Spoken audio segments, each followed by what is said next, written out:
سورۃ النور۔ اب یہاں 14 وہ جو صورتیں تھیں جو میں نے عرض کیا جو مکیات ہیں مسلسل، ان میں سے ایک سورہ حج کے بارے میں اور ایک سورہ رعد کے بارے میں بھی بعض لوگوں کا خیال ہے کہ وہ مدنی ہیں، لیکن واقعہ یہ ہے کہ جن کو بھی مکی اور مدنی صورتوں کے مزاج سے واقفیت ہو گئی ہے، جو اس کو پہچانتے ہیں، وہ جانتے ہیں کہ یہ سارا سلسلہ جو ہے مکیات کا ہے اور ان میں کوئی مدنی صورت نہیں ہے۔ کہیں کہیں کسی مدنی آیت کا شامل ہو جانا یہ بالکل علیحدہ بات ہے، لیکن یہ کہ اب ان 14 صورتوں کے بعد اب یہ ہے واحد صورت مدنی ہے اور یہ سورۃ النور ہے۔ یہ سن 6 کے آس پاس نازل ہوئی ہے، سن 6 ہجری، اور اس میں ایک بہت اہم واقعہ جو آیا ہے وہ حضرت عائشہ صدیقہ رضی اللہ تعالی عنہ پر جو تہمت لگائی تھی منافقین نے، اور اس میں سب سے بڑا رول تو تھا رئیس المنافقین عبداللہ ابن ابی کا، لیکن یہ کہ اور دوسرے منافقین بھی اور ان کے ساتھ ہی کچھ سادہ لوح مسلمان بھی اس فتنے میں کہیں شریک ہو گئے تھے، متاثر ہو گئے تھے، اور یہ کافی یوں سمجھیے کہ خود حضور صلی اللہ علیہ وسلم کے لیے بھی اور حضرت عائشہ صدیقہ کے لیے تو بہت ہی زیادہ تکلیف کا اور کرب کا یہ دور رہا ہے۔ بسم اللہ الرحمن الرحیم، سورۃ انزلناہا وفرضناہا وانزلنا فیہا آیات بینات لعلکم تذکرون۔ یہ ایک سورت ہے، یہ انداز کسی اور سورت کا نہیں ہے، اس انداز میں اس کا آغاز، اور سورۃن نکرہ کو اگر تفخیم کے لیے مانا جائے تو یہ ایک عظیم سورت ہے جو ہم نے نازل کی ہے اور ہم نے اس کو لازم کیا ہے تم پر، فرض کیا ہے تم پر۔ وَأَنزَلْنَا فِيهَا آيَاتٍ بَيِّنَاتٍ، اور اس میں ہم نے اتنی بڑی روشن آیات نازل کی ہیں، لَعَلَّكُمْ تَذَكَّرُونَ، تاکہ تم یاد رکھو، تاکہ تم نصیحت اخذ کرو۔ اس سورہ مبارکہ کا جوڑا جو ہے وہ آپ کو 8 مکی صورتوں کے بعد پھر جا کر ملے گا، اور وہ ہے سورہ احزاب۔ ان دونوں میں بڑی گہری مناسبت ہے اور تقریباً حجم بھی برابر ہے، دونوں 9 رکوعوں پر مشتمل ہیں، اگرچہ اس کی آیات جو ہیں یہ چونکہ بعد میں نازل ہوئی ہے تو 9 رکوع 64 آیات میں ہیں، وہاں 9 رکوع 73 آیات میں ہے، وہ پہلے نازل ہوئی، وہ سن 5 میں نازل ہوئی، یہ سن 6 میں نازل ہوئی، لیکن دونوں میں آیت نمبر 35 سورہ احزاب کی بھی سورہ نور کی بھی نہایت اہم ہے، ایمان کی حقیقت اور اسلام کی کیفیات کے بارے میں۔ الزانیۃ والزانی فاجلدوا من کل واحد منہما 100 جلدہ، زنا کرنے والی عورت ہو خواہ زنا کرنے والا مرد ہو، ہر ایک کو ان میں سے 100 کوڑے مارے جائیں۔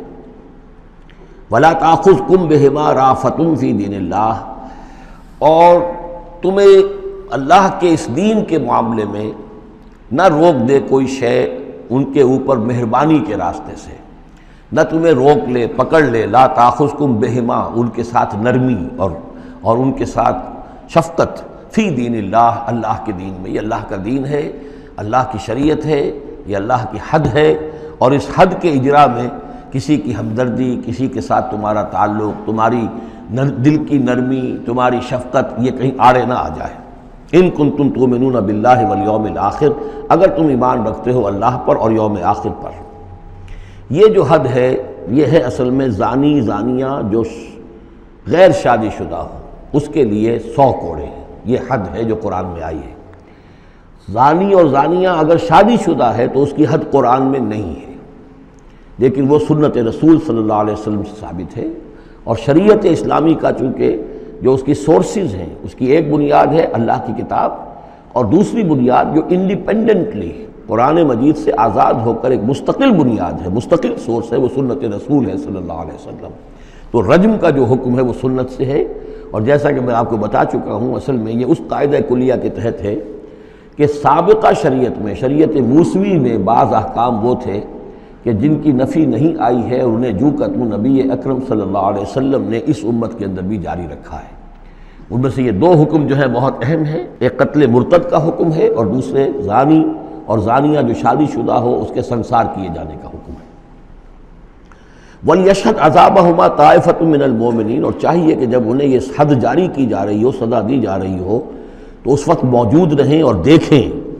کچھ لوگ اہل ایمان میں سے، یعنی یہ پبلک میں ہو، اس لیے کہ اصل میں جو فلسفہ ہے اسلام میں جو سزاؤں کا اور تعزیرات کا اور حدود کا، وہ ڈیٹرنٹ کا ہے کہ ایسی سزا ہو کہ جس سے بہت سوں کو عبرت ہو جائے۔ اگر آپ نے علیحدہ جا کر کہیں کمرے کے اندر کسی کو پھانسی دے دی تو ٹھیک ہے، لوگوں کو پتہ چلا کہ مر گیا، ویسے بھی مر جاتے ہیں لوگ، حادثے میں مر جاتے ہیں، فوت ہو جاتے ہیں، لیکن یہ ہے کہ اگر سر عام دار پر لٹکایا گیا ہو تو اب کتنے لوگوں کو، دیکھنے والوں کو عبرت ہوگی اور ہوش ٹھکانے آ جائیں گے۔ تو یہ فلسفہ ہے اسلام کا کہ تاکہ ایک آدمی کو سزا دی جا رہی ہو تو ہزاروں کو اس سے عبرت آئے۔ الزانی لا ينکح الا زانیۃ او مشرکۃ، کسی زانی شخص کے لیے روا نہیں ہے کہ وہ شادی کرے مگر کسی زانیہ عورت سے یا مشرکہ سے۔ یہ کسی قانون کے درجے میں بات نہیں ہے، بلکہ یہ ایک اخلاقی طور پر گویا کہ تعلیم دی جا رہی ہے کہ زانی لوگ تو اسی کے، یعنی ان کا حال تو ایسا ہے کہ انہیں تو مستحق اگر ہے تو شادی کے کسی زانیہ سے یا مشرکہ سے۔ والزانیۃ لا ینکحھا، اور زانی عورت ہو تو وہ بھی اس لائق نہیں ہے کہ اس سے کوئی نکاح کرے مگر صرف بدکار مرد یا مشرک۔ وحرم ذلک علی المؤمنین، اور یہ دونوں جو ہیں زانی مرد اور زانی عورتیں یہ تو حرام کر دی گئی ہیں مومنین کے حق میں، اللہ یہ کہ کوئی توبہ کرے، جو بھی ہے معاملہ وہ علیحدہ ہے اس سے۔ والذین یرمون المحصنات ثم لم یاتوا باربعۃ شہداء، اور جو لوگ جو خاندانی عورتیں ہوں، حفاظت میں ہوں کسی خاندان کے اور نکاح کے قید میں ہوں، چاہے نکاح کے قید میں ہوں تو ڈبل احسان ہو گیا کہ خاندانی بھی ہے اور دوسرے یہ کہ نکاح کی قید میں بھی ہے، نکاح کی حفاظت بھی انہیں حاصل ہے۔ نہیں تو یہ کہ اگر غیر شادی شدہ ہیں لیکن کسی شریف خاندان سے ہیں، آزاد خاندان سے ہیں، اگر ان کی عورتوں میں کوئی شخص جو ہے ان پر عیب لگائے، زنا کا الزام لگائے اور پھر وہ نہ لا سکے، ثم لم یاتوا باربعۃ شہداء، 4 شہید نہ لا سکے، فجلدوہم، تو پھر اب ان کو کوڑے مارو، 80 جلدہ، 80 کوڑے، 80 دبرے، ولا تقبلوا لہم شہادۃ ابدا، اور ان کی شہادت اب کبھی آئندہ قبول نہ کرو، واولئک هم الفاسقون، اور یقیناً یہی لوگ فاسق اور نافرمان ہیں۔ یعنی زنا کا الزام اگر لگایا جا رہا ہو تو پھر جو الزام لگانے والا ہے اسے 4 گواہ چشمدید پیش کرنے ہوں گے۔ اگر وہ 4 چشمدید گواہ پیش نہیں کر سکتا تو گویا کہ اب یہ قذف کہلائے گا کہ اس نے ایک الزام لگایا ہے جس کو ثابت نہیں کر سکا، لہٰذا اس جرم کی سزا 80 کوڑے، کتنے قریب چلا گیا ہے۔ اور اس میں حکمت یہ معلوم ہوتی ہے کہ اگر فرض کیجئے کسی معاشرے میں، مسلمان معاشرے میں کسی لوگوں سے غلطی ہو گئی ہے، اس غلطی کا چرچا نہیں ہونا چاہیے الا یہ کہ اس کے لیے ثبوت موجود ہو کہ اسے کیفر کردار تک پہنچایا جا سکے۔ اگر تو ثبوت اتنا ہے کہ سزا دی جا سکے تو ضرور، لیکن اگر نہ ہو تو خاموش رہو، ورنہ یہ کہ خام خواہ برائی کا چرچا ہو جائے گا جبکہ اس کا سد باب ممکن نہیں ہے، اس کی سزا دینی ممکن نہیں ہے، تو اس میں سکوت جو ہے وہ بہتر ہے۔ الا الذین تابوا، سوائے ان کے کہ جو توبہ کر لیں من بعد ذلک، اس کے بعد وہ اصلح و اصلاح کر لیں، یعنی یہ کہ کبھی کسی زمانے میں ان سے یہ غلطی ہو گئی تھی، انہوں نے کوئی تہمت لگائی تھی زنا کی اور 4 گواہ پیش نہیں کر سکے، طویل عرصے تک جو ہے ان کی گواہی پھر کسی بھی اسلامی عدالت میں قبول نہیں کی گئی، لیکن بعد میں ان کی روش ایسی رہی ہے، رویہ ایسا رہا ہے، انہوں نے اصلاح کر لی ہے، توبہ کر لی ہے، اب وہ قابل اعتماد ہیں، تو یہ جو معاملہ ہے اس پر سے ختم ہو جائے گا، ان کی گواہی بعد میں قبول کی جا سکے گی۔ فإن اللہ غفور الرحیم، تو اللہ غفور الرحیم ہے۔ والذین یرمون ازواجہم ولم یکن لہم شہداء الا انفسہم، اب ایک خاص معاملہ آ رہا ہے کہ کسی شوہر نے اپنی بیوی کو دیکھا ہو زنا کرتے ہوئے، وہ الزام لگائے کہ میں نے دیکھا ہے اپنی بیوی کو زنا کرتے ہوئے، درحال ہے کہ اس کے پاس 3 اور گواہ نہیں ہیں، لیکن چونکہ یہ معاملہ ہے شوہر اور بیوی کا، اگر کسی اور عورت کا ہوتا تو اس کے اوپر 80 درے لگتے اس کو کہ اس نے الزام لگایا ہے، چاہے چشمدید ہے، چاہے اس نے دیکھا ہے، لیکن 3 گناہ اور نہیں لا سکا، 3 گواہ نہیں لا سکا ہے تو درے لگیں گے 80۔ لیکن معاملہ چونکہ بیوی کا ہے، اس کے لیے خاص قانون ہے، اس کو لعان کہتے ہیں۔ وہ یہ ہے کہ والذین یرمون ازواجہم، جو الزام لگائیں زنا کا اپنی بیویوں پر، ثم ولم یکن لہم شہداء، اور ان کے پاس گواہ موجود نہ ہوں، الا انفسہم، سوائے ان کی اپنی جانوں کے، انہوں نے خود دیکھا ہے، فشہادۃ احدہم 4 شہادات باللہ، تو یہ ایک شخص کی گواہی بھی 4 گواہیاں شمار کی جائیں گی جبکہ وہ قسم کھائے اللہ کی، انہ لمن الصادقین، کہ وہ سچا ہے، حلفیہ بیان کرے۔ والخامسۃ، اور 5ویں بات یہ کہ وہ یہ کہے کہ ان لعنت اللہ علیہ ان کان من الکاذبین، کہ اگر میں جھوٹا ہوں تو مجھ پر اللہ کی لعنت ہو۔ 4 مرتبہ قسم کھا کر گواہی دینا گویا کہ وہ 4 گواہوں کی گواہی کے قائم مقام ہو جائے گا، جبکہ پھر وہ یہ بھی کہے کہ اگر میں جھوٹا ہوں تو اللہ کی لعنت مجھ پر ہو، لعنت اللہ علی الکاذبین ان کان من الکاذبین۔ وَيَدْرَؤُ عَنْهَا الْعَذَابَ، اب عورت کیا کرے گی جس کے اوپر اس کی بیوی جو ہے اس پر جو الزام لگایا گیا ہے، اگر وہ اس پر سے عذاب ٹل جائے گا، ٹل جائے گی سزا اور یہ حد عورت سے، ان تشہد اربع شہادات باللہ، کہ وہ بھی قسم 4 مرتبہ کھائے اللہ کی، انہ لمن الکاذبین، کہ یہ میرا شوہر جو مجھ پر الزام لگا رہا ہے جھوٹا ہے، والخامسۃ، اور 5ویں بات وہ یہ کہے ان غضب اللہ علیہا ان کان من الصادقین، کہ اگر میرا یہ شوہر اس الزام میں سچا ہے تو مجھ پر اللہ کا غضب آئے۔ اس انداز میں پھر یہ کہ عورت کے اوپر پھر حد جاری نہیں ہوگی، اور اگر شوہر کے 4 قسمیں کھا کر الزام لگانے اور پھر یہ کہ اللہ تعالیٰ کی لعنت اپنے اوپر طلب کرنے اگر جھوٹا ہو، اس کے بعد اگر بیوی خاموش رہتی ہے، وہ جوابی طور پر قسم نہیں کھاتی 4، اور نہ یہ کہتی ہے کہ اگر یہ سچا ہو تو مجھ پر اللہ کا غضب ہو، تو پھر اس پر حد جاری ہو جائے گی۔ لیکن اگر وہ بھی قسم کھا لے 4 قسمیں، اور یہ کہ ساتھ ہی یہ بھی کہے کہ اگر یہ سچا ہو اور واقعی اس کا الزام درست ہو مجھ پر، تو مجھ پر اللہ کا غضب نازل ہو جائے، تو پھر یہ کہ عذاب ٹل جائے گا، دنیا کی سزا اسے نہیں ملے گی۔ وَلَوْلَا فَضْلُ اللَّهِ عَلَيْكُمْ وَرَحْمَتُهُ، اور اگر اللہ کا فضل اور اس کی رحمت تمہارے شامل حال نہ ہوتی، وَأَنَّ اللَّهَ تَوَّابٌ الرَّحِيمٌ، تو گویا کہ یہاں پہ محذوف ہے کہ اگر اللہ کا فضل اور اس کی رحمت شامل حال نہ ہوتی تو تم بہت غلط راستے پر پڑ جاتے، تم کوئی بہت بڑا قدم اٹھا دیتے۔ وہ جو بھی واقعہ اب آگے آ رہا ہے یہ اس کے لیے تمہید ہے۔ وَأَنَّ اللَّهَ تَوَّابٌ حَكِيمٌ، یقیناً اللہ تعالیٰ بہت توبہ کا قبول فرمانے والا اور حکمت والا ہے۔ إِنَّ الَّذِينَ جَاءُوا بِالْإِفْكِ عُصْبَةٌ مِّنكُمْ، جن لوگوں نے یہ طوفان اٹھایا ہے، جن لوگوں نے تہمت تراشی ہے حضرت عائشہ صدیقہ رضی اللہ تعالی عنہا پر، یہ تمہارے ہی ایک گروہ ہے، تم ہی میں سے ہیں۔ لا تحسبوہ شرا لکم، اسے تم اپنے لیے برا نہ سمجھو، بل ہوا خیر لکم، بلکہ یہ بھی تمہارے لیے خیر ہے۔ اس کے ذریعے سے اللہ تعالیٰ تمہارے سامنے اب اس ضمن میں ہدایات دے گا، قوانین بتا دے گا، شریعت کے جو احکام ہیں وہ نازل ہو رہے ہیں، اس کے لیے گویا کہ یہ واقعہ جو ہے ایک تقریب بن گیا، ایک ذریعہ بن گیا۔ واقعہ اچھی طرح نوٹ کر لیجئے کہ غزوہ بنی مستلق میں حضور سن 6 کا ہے یہ واقعہ، ہجری کا تشریف لے گئے تھے۔ جب وہاں سے واپس آ رہے تھے تو جہاں رات کو ایک جگہ پر قیام تھا، اور حضرت عائشہ صدیقہ جو ہے ایک ہودج میں علیحدہ ہوتی تھیں، جیسے جس کو کہ اٹھا کر جو لوگ آتے تھے حمال وہ اٹھا کر اسے اونٹ پر رکھ دیتے تھے، اور جہاں پر پڑا ہوا وہ ہودج اونٹ پر سے اتار کر نیچے رکھ دیا۔ تو رات کو کہیں قضائے حاجت کے لیے نکلی، پیشاب وغیرہ کی حاجت ہوئی، وہ کہیں گئیں، وہاں کچھ دیر لگ گئی، اور دیکھا واپس آ کر تو کہیں ہار اپنا گر گیا تھا، اس ہار کو دیکھنے کے لیے واپس گئیں۔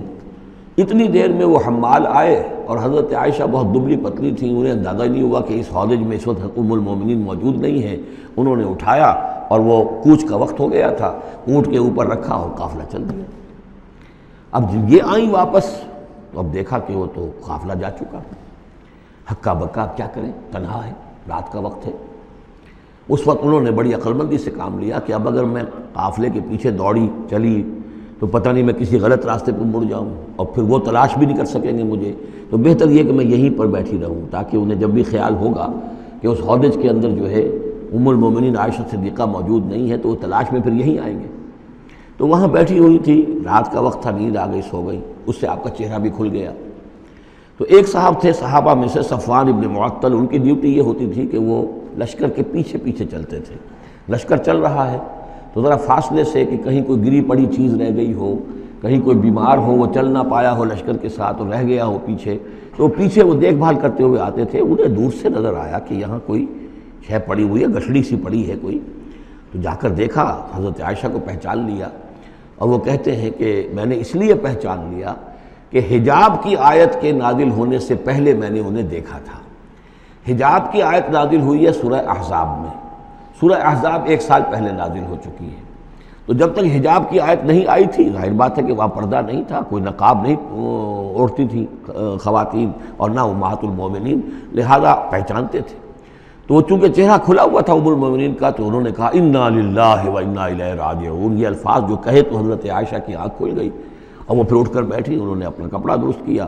لیکن پھر انہوں نے یہ کیا صفوان ابن معطل نے کہ اپنا اونٹ بٹھا دیا، خاموشی کے ساتھ حضرت عائشہ اس پر سوار ہو گئیں، اور وہ آگے اس کی وہ نکیل پکڑ کر وہ چلتے گئے اور قافلے میں پہنچ گئے۔ وہاں عبداللہ ابن ابی نے شور مچا دیا کہ خدا کی قسم تمہارے نبی کی یہ بیوی جو بچ کر نہیں آئی ہے، مطلب یہ کہ یہ تو اب یہ معاملہ جو رہا ہے، تنہائی رہی ہے، علیحدہ رہے ہیں، تو گویا کہ زنا کا معاملہ ہو گیا ہے۔ یہ اس کی جو بھی اس کی گندی سوچ تھی، ظاہر بات ہے کہ مکھی تو گندگی پر بیٹھتی ہے، اس کو تلاش رہتی ہے گندگی کی، اس کے لیے تو یہ ایک موقع مل گیا ایک اسکینڈل اٹھانے کا۔ یہ اسکینڈل بڑھتے بڑھتے ایک طوفان بن گیا، اور اس میں بعض جو ہیں بہت ہی مخلص لوگ بھی حضرت حسان ابن ثابت رضی اللہ تعالیٰ عنہ جو دربار نبوی کے گویا کہ سرکاری شاعر تھے، ان کا بھی معاملہ اس کے اندر ایسا ہو گیا کہ وہ بھی ملوث ہو گئے۔ تو یہ ہے واقعہ افک کا۔ لیکن اس کے بعد قرآن مجید میں پھر یہ آیات نازل ہوئیں، اللہ تعالیٰ نے برات کر دی، اور پھر یہ کہ ان کی پاک دامنی اور پاک بازی جو ہے وہ ثابت ہو گئی، اور اس کے بعد یہ معاملہ رفع دفع ہو گیا۔ ان الذين جاءوا بالافك عصبة منكم لا تحسبوه شرا لكم بل هو خير لكم لكل امرئ منهم ما اكتسب من الاثم۔ اس میں جس شخص نے بھی جو گناہ کمایا ہے وہ اس کو مل جائے گا، اس کے حصے میں درج ہو جائے گا۔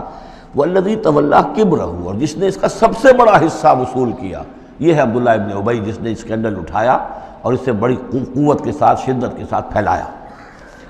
والذی تولى کبرہ منهم له عذاب عظیم، اس کے لیے تو پھر بہت بڑا عذاب ہے۔ لولا اذ سمعتموہ، مسلمانوں تمہیں کیا ہو گیا، کیوں نہ ایسا ہوا کہ جب تم نے یہ سنا تھا، ظن المؤمنون والمؤمنات بانفسہم خیرا، تو مومن مرد اور مومن عورتیں اپنے بارے میں اچھا گمان کرتی، یعنی یہ کہ حضرت عائشہ کے بارے میں ان کے بارے یہ گمان ہونا چاہیے تھا، انہیں فوراً کہہ دینا چاہیے تھا، وقالوا ھذا افک مبین، اور وہ کہتے فوراً کہ یہ تو کوئی بہت بڑی تہمت ہے۔ لولا جاؤ علیہ باربعۃ شہداء، کیوں نہیں وہ لے کر آئے 4 گواہ، اگر تو ان کے پاس گواہ تھے یہ بات کہنے کے لیے تب تو زبان کھولنی چاہیے تھی، اگر 4 گواہ نہیں تھے تو انہیں زبان بند رکھنی چاہیے تھی۔ فَإِذْ لَمْ تَأْتُوا بِالشُّهَدَاءِ، اس لیے کہ یہ 4 گواہوں والی آیت جو ہے یہ سورہ نساء میں اتر چکی تھی، سورہ نساء سن 4 میں آ چکی ہے، وہ ابتدائی احکام جو تھے کہ 4 گواہ ہونے چاہیے اس معاملے کے اندر، یہ آیت سورہ نساء میں آ چکی ہے۔ تو فرمایا کہ یہ کیوں نہیں 4 گواہ لے کر آئے، فَإِذْ لَمْ تَأْتُوا بِالشُّهَدَاءِ، اگر وہ 4 گواہ نہیں لا سکے، فَأُولَٰئِكَ عِندَ اللَّهِ هُمُ الْكَاذِبُونَ، تو یقیناً اللہ کے نزدیک اور قانون اسلامی کے نزدیک پھر وہی جھوٹے ہیں۔ وَلَوْلَا فَضْلُ اللَّهِ عَلَيْكُمْ وَرَحْمَتُهُ، اور اگر نہ ہوتا اللہ کا فضل اور اس کی رحمت تمہارے شامل حال فی الدنیا والآخرہ، دنیا میں اور آخرت میں بھی، لَمَسَّكُمْ فِيمَا أَفَضْتُمْ، تو تم پر پڑتی اس چیز پر کہ جس کا چرچا تم نے کیا ہے، عذاب عظیم، بہت بڑا عذاب۔ اس تلقونہ بألسنتکم، یہ اصل میں انسانوں کی ایک عام کمزوری ہوتی ہے، اس طرح کی بات جو ہے بس ادھر سے سنی ادھر بیان کر دی، ادھر سے آگے بیان ہو گئی، جنگل کی آگ کی طرح اس قسم کی خبریں جو ہیں وہ پھیل جاتی ہیں۔ اس تلقونہ بألسنتکم، جبکہ تم اسے لے رہے تھے اپنی زبانوں سے، یعنی یہ کہ ایک زبان سے دوسری زبان کو، اور زبان سے نکلی اور کوٹھے چڑھی والی جو ایک کہاوت ہمارے ہاں ہے، اس طریقے سے آسانی سے وہ بات پھیلتی چلی گئی۔ وَتَقُولُونَ بِأَفْوَاهِكُمْ، اور تم کہہ رہے تھے اپنے منہوں سے، مَا لَيْسَ لَكُمْ بِهِ علم، جس کے لیے تمہارے پاس کوئی علم نہیں تھا، کوئی دلیل نہیں تھی، کوئی بنیاد نہیں تھی، کوئی گواہی نہیں تھی، کوئی معلومات کی کوئی سورسز نہیں تھی۔ وَتَحْسَبُونَهُ هَيِّنًا، اور تم اسے سمجھ رہے تھے کہ بہت ہلکی بات ہے، معمولی سی بات ہے۔ وَهُوَ عِندَ اللَّهِ عَظِيمٌ، جبکہ یہ اللہ کے نزدیک بہت بڑی بات ہے۔ کسی پر بھی، کسی مسلمان خاتون پر بھی اس طرح کی تہمت لگا دینا بہت بڑی بات ہے۔ کجا یہ کہ بازی بارش بابا ہم بازی، کہ ام المومنین عائشہ صدیقہ رضی اللہ تعالی عنہ، زوج رسول صلی اللہ علیہ وسلم، اور یہ چیز جو ہے بہت بڑی ہے۔